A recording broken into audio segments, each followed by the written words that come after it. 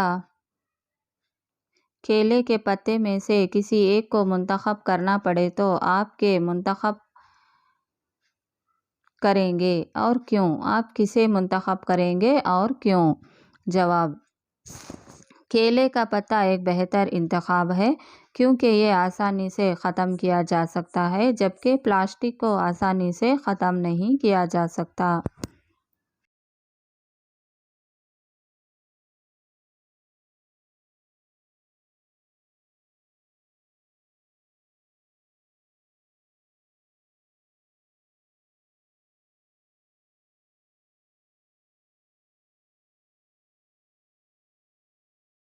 سوال نمبر 4: یہ مختلف قسم کے کاغذ کے ٹکڑوں کو جمع کیجیے۔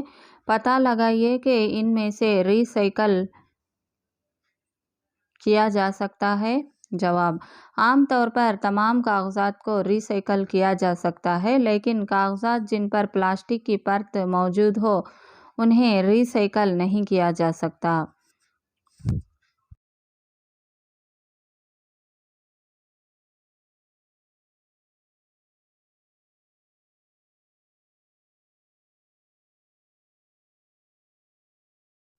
بھی مذکورہ بالا سوال میں جمع کیے گئے کاغذ کے ٹکڑوں کو لینس کی مدد سے دیکھیے۔ کیا آپ کو ری سائیکل کاغذ اور نئے کاغذ میں کچھ فرق نظر آتا ہے؟ جواب: ری سائیکل کاغذ زرد مائل رنگ کا ہوتا ہے اور اس کی سطح کھردری ہوتی ہے جبکہ نئے کاغذ کی سطح صاف اور ہموار ہوتی ہے اور معیار بھی عمدہ ہوتی ہے۔ سوال نمبر 5: پیکنگ میں استعمال کیے جانے والے مختلف مادوں کو جمع کیجیے۔ ہر ایک کا استعمال کس مقصد کے لیے کیا گیا؟ گروپوں میں بحث کیجیے۔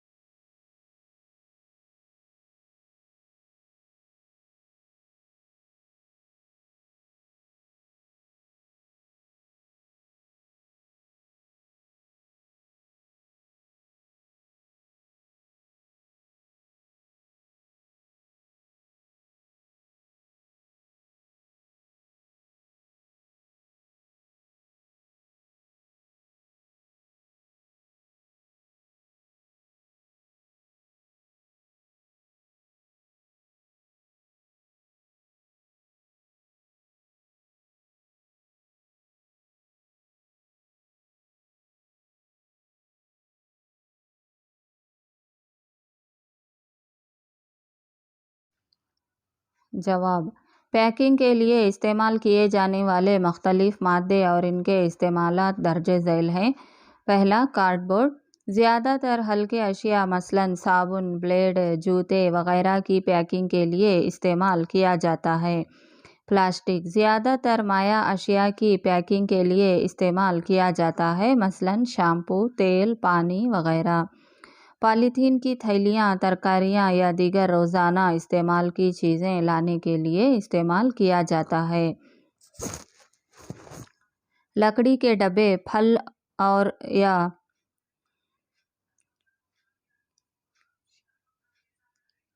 ہارڈ ویئر کی اشیاء کے لیے استعمال کیا جاتا ہے۔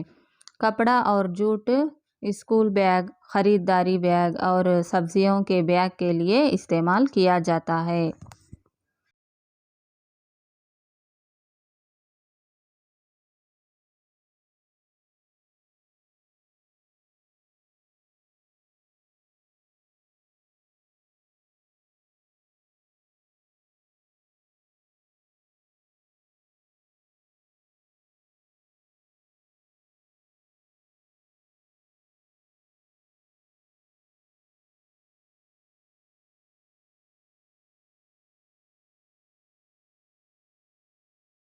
بھی ایک ایسی مثال دیجیے جس میں پیکنگ کو کم کیا جا سکتا ہے۔ جواب: اگر ہم خریداروں کے لیے گھر سے ہی کپڑے کے بیگ لے جائیں تو پیکنگ کا کم استعمال کر سکتے ہیں۔ سی: ایک کہانی لکھیے کہ کس طرح پیکنگ کی وجہ سے کوڑے کرکٹ میں اضافہ ہوتا ہے۔ جواب: پیکنگ کا بنیادی مقصد اشیاء کو ٹوٹنے سے بچانے اور تازگی کو برقرار رکھنے کے لیے کیا جاتا ہے، اور زیادہ تر پیکنگ چیزوں کو خوبصورت بنانے کے لیے کی جاتی ہے، لیکن پیکنگ کا ایک بڑا حصہ بیکار کر دیا جاتا ہے اور اسے کوڑا دان میں پھینک دیا جاتا ہے۔ مثال کے طور پر زیادہ تر جگہوں پر کوڑے دان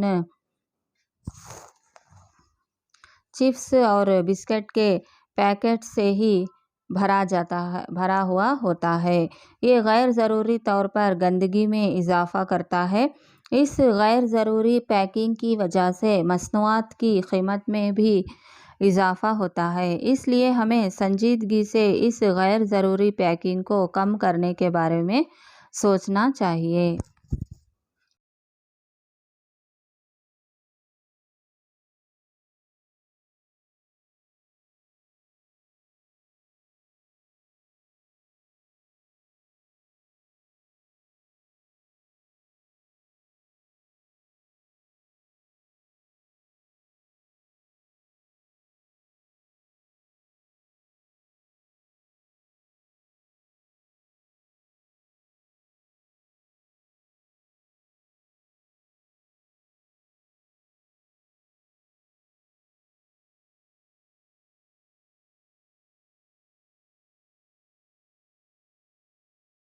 سوال نمبر 6: کیا آپ کی رائے میں کمپوسٹ کا استعمال کیمیائی فرٹیلائزر کے مقابلے زیادہ اچھا ہے؟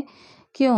جواب: مندرجہ وجوہات کی بنیاد کمپوسٹ کا استعمال کیمیائی فرٹیلائزر کے مقابلے زیادہ اچھا ہے۔ اسے تیار کرنا بہت آسان ہے۔ کمپوسٹ ماحول کو آلودہ نہیں کرتا، جبکہ کیمیائی کھاد صحت اور ماحول کے لیے نقصان دہ ہے۔ کمپوسٹ بائیو ڈیگریڈیبل فضلے کو قدرتی مٹی میں تبدیل کر دیتا ہے۔ یہ ہمارے ماحول کو محفوظ رکھتا ہے۔